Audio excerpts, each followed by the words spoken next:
Hello friends, स्वागत है आप सभी का एक नए वीडियो में। तो फ्रेंड्स, आज हम लोग जो है प्रयोग देखने वाले हैं, जो कि क्लास 12 फिजिक्स का जो प्रयोग होता है वर्नियर कैलिपर्स की सहायता से किसी छोटी गोलीय या फिर बेलनाकार वस्तु का व्यास ज्ञात करना। ये जो है कैसे ज्ञात किया जाता है, ये जो है हम आज जानेंगे। ठीक है, इसका जो आपका प्रैक्टिकल फाइल है उसमें जो है ये आप लोग लिख लीजिएगा, आपका अगर ये प्रैक्टिकल होगा तो। ठीक है, चलिए जो है स्टार्ट करते हैं। सबसे पहले देखिए, आप हेडिंग डालेंगे आवश्यक उपकरण। ठीक है, या फिर जो है नहीं, सबसे पहले जो है इसके पहले जो है उद्देश्य लिखेंगे। ठीक है, ये तो उद्देश्य तो शुरू में है ही। ठीक है, सबसे पहले लिखेंगे उद्देश्य। उद्देश्य में लिखेंगे कि वर्नियर कैलिपर्स की सहायता से किसी छोटी गोली, अगर गोली का आपको दिया गया है प्रैक्टिकल बनाने के लिए तो गोलीय लिखेंगे, या फिर बेलनाकार वस्तु का भी व्यास इससे ज्ञात किया जा सकता है। ठीक है, और जो है आवश्यक उपकरण में लिखेंगे वर्नियर कैलिपर्स और दी हुई गोलीय या फिर बेलनाकार वस्तु। ठीक है, इसमें दो ही चीज़ों की आवश्यकता होती है। तो ये जो है फिगर आप लोग जो है बना लेंगे, ये चित्र। ठीक है, ध्यान से देख लीजिए ये जो है कैसे बनाया है ना। और इस बीच में जो है यहाँ पर आपको जो है गोलीय या फिर जो है बेलनाकार वस्तु यहीं पर रखकर जो है इसकी त्रिज्या या फिर व्यास ज्ञात किया जा सकता है। ठीक है, अगर व्यास ज्ञात करने के लिए दिया गया है तो भी यही लिखेंगे, और वर्नियर कैलिपर्स की सहायता से अगर त्रिज्या ज्ञात करने के लिए दिया गया है तो भी यही लिखेंगे। ठीक है, जो भी व्यास आएगा उसका आधा कर देंगे तो त्रिज्या आ जाएगा। ठीक है, व्यास का आधा ही होता है त्रिज्या, है ना। और उसके बाद देखिए, ये जो है मुख्य पैमाना है आपका, ये जो एक लंबी लाइन है स्केल की तरह। ठीक है, और ये जो वर्नियर पैमाना है ये जो है एक छोटा सा। ठीक है, इस पर भी जो है छोटी छोटी लाइनें बनी हुई होती हैं, और जो है इस पर भी छोटी छोटी लाइनें बनी हुई होती हैं। ठीक है, तो इसको जो है मुख्य पैमाना बोलते हैं, इसको जो है वर्नियर पैमाना बोलते हैं। अब इसमें आवश्यक सूत्र, ठीक है, आवश्यक सूत्र या फिर उपयोग किए जाने वाले सूत्र लिखेंगे।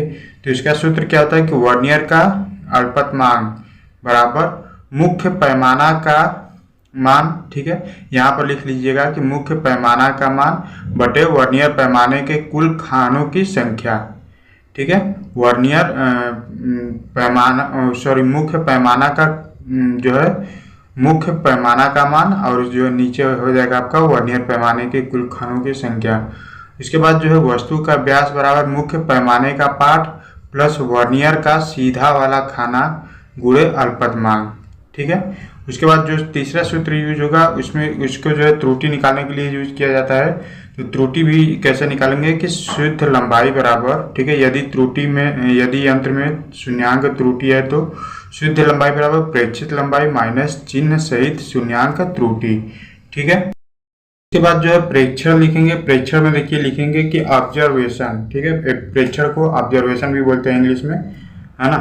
तो यहाँ पर देखिए लिखेंगे अल्पतमांक ज्ञात करना। मुख्य पैमाने के एक खाने का मान यक्स मान लेंगे 0.1 सेमी। ठीक है, ये सब जो है आप प्रयोग करेंगे तो ही आएगा। ठीक है, और अगर नहीं प्रयोग करते हैं तो यही सब मान जो है लिख देंगे तो भी जो है कोई भी त्रुटि नहीं होगी। ठीक है, ये सभी जो है प्रयोग से ही लिखे गए हैं मान, है ना।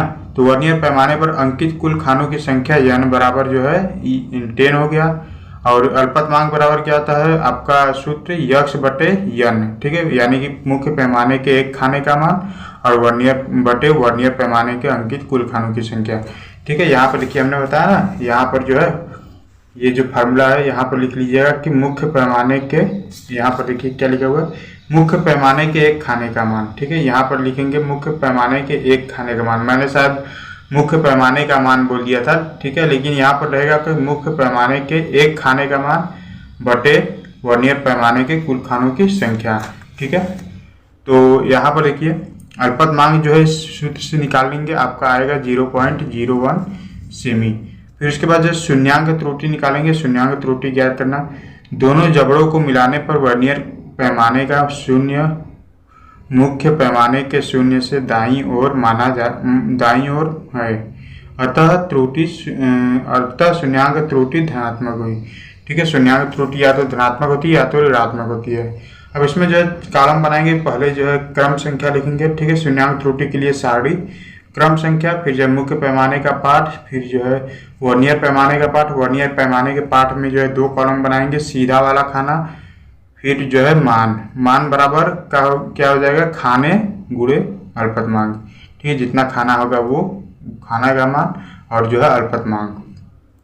ठीक है, अल्पतमांक को 20 से प्रदर्शित करते हैं, और जो मुख्य पैमाने का पार्ट है वो जो है ए से प्रदर्शित करते हैं, और पूर्ण पार्ट हो जाएगा आपका ए प्लस बी, यानी कि दोनों को जोड़ देंगे। यहाँ से जो है ए ये है, ए में तो सब कुछ 0 ही रहेगा, और जो है यहाँ से बी का मान आपका जो है यहाँ से ले लेंगे 0.01 0.01, ठीक है, इस तरीके से, है ना। तो 4 गुणे इतना करेंगे तो ये आएगा, 5 गुणे इतना करेंगे तो ये आएगा, फिर 6 गुणे इतना करेंगे तो ये आएगा, ठीक है। अल्पतमांक आपका जो है ये है ना, अल्पतमांक में ही आपका जो है 4 5 6 का गुणा किया गया है। फिर उसके बाद अगली सारणी बनाएंगे कि दी गई वस्तु के व्यास के लिए सारणी। व्यास के लिए क्या सारणी बनाएंगे आप लोग, तो देखिए यहाँ पर जो है इसमें भी जो है खाने बनाएंगे क्रम संख्या 1 2 3, ठीक है, 3 तक ही इसमें जो है दिया गया है, बाकी आप 4 5 तक भी ले सकते हैं जब वो प्रयोग करेंगे तो उसमें। फिर वही लिखेंगे मुख्य पैमाने का पाठ, फिर जो है वर्नियर पैमाने का पाठ, सीध वाला खाना, फिर जो है मान सेमी में बराबर खाने गुणे अल्पतमांक, ठीक है, इसको जो है बी बोलेंगे, और जो है पूर्ण पाठ ए प्लस बी, है ना, ये सब मान जो है आप लोग लिख लेंगे। उसके बाद जो है गणना करेंगे, यानी कि कैलकुलेशन, शुद्ध व्यास बराबर प्रेक्षित व्यास माइनस चिन्ह सहित शून्याङ्क त्रुटि, ठीक है, ये जो है मध्यमान हो गया इनका, यानी कि तीनों को जोड़कर 3 से जब भाग देंगे तो ये जो है ये आएगा, है ना। और इसका जो मध्यमान है यहाँ पर देखिए, इसका जो मध्यमान है ये तीनों को जोड़कर जब 3 से भाग देंगे तो इतना आएगा, है ना। तो मध्यमान जो है निकालना आना चाहिए, सभी को जोड़कर जितने भी संख्या जोड़े गए हैं उनके जितने भी नंबर हैं उनसे जो है डिवाइड करेंगे। जैसे यहाँ 3 नंबर है तो 3 से डिवाइड करेंगे सबको जोड़कर, ठीक है, यहाँ पर भी 3 नंबर है तो इन तीनों को जोड़कर 3 से डिवाइड करेंगे, ठीक है। उसके बाद जो है परिणाम है, परिणाम में आप लोग जो देखिए लिखेंगे कि दी गई वस्तु का व्यास बराबर 2.41 सेमी, ये जो है आया हुआ है ना, यही लिखेंगे। और फिर सावधानियां लिख लेंगे लास्ट में, वर्नियर का पाठ पढ़ते समय लंबन त्रुटि नहीं होनी चाहिए, अर्थात आंख प्रेक्षण बिंदु के ठीक सामने लंबवत स्थिति में होनी चाहिए, है ना।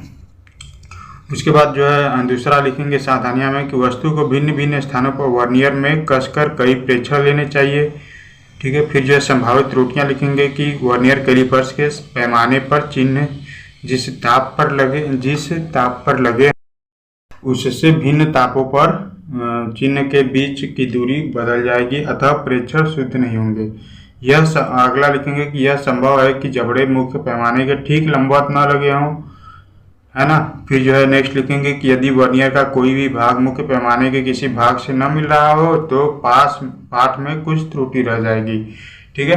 तो ये जो है आपका वर्नियर कैलिपर्स का जो है एक्सपेरिमेंट था, आपका प्रयोग था, है ना। उसके बाद जो है आपका ये देखिए जो दिख रहा है ना स्क्रू गेज का भी हम जो है अगला वीडियो में बता देंगे, क्योंकि दोनों को एक ही वीडियो में बनाएंगे तो आपका जो है बहुत ही ज़्यादा लंबा वीडियो हो जाएगा और आपको जो है बोरिंग भी होगा, ठीक है। तो इसको जो है आप लोग लिख लीजिएगा, है ना, इसको देख लीजिए ध्यान से क्या क्या चीज़ें जो है इसमें लिखी हुई हैं, ठीक है। आई होप कि आपको ये वीडियो पसंद आया होगा, और जो भी आपके बोर्ड एग्जाम में से रिलेटेड जो भी क्वेश्चन है, इंपॉर्टेंट क्वेश्चन, वो हमने आपको प्रोवाइड करा दिए, उनको जो है आप जो है चैनल पर जाकर उन्हें देख सकते हैं, ठीक है।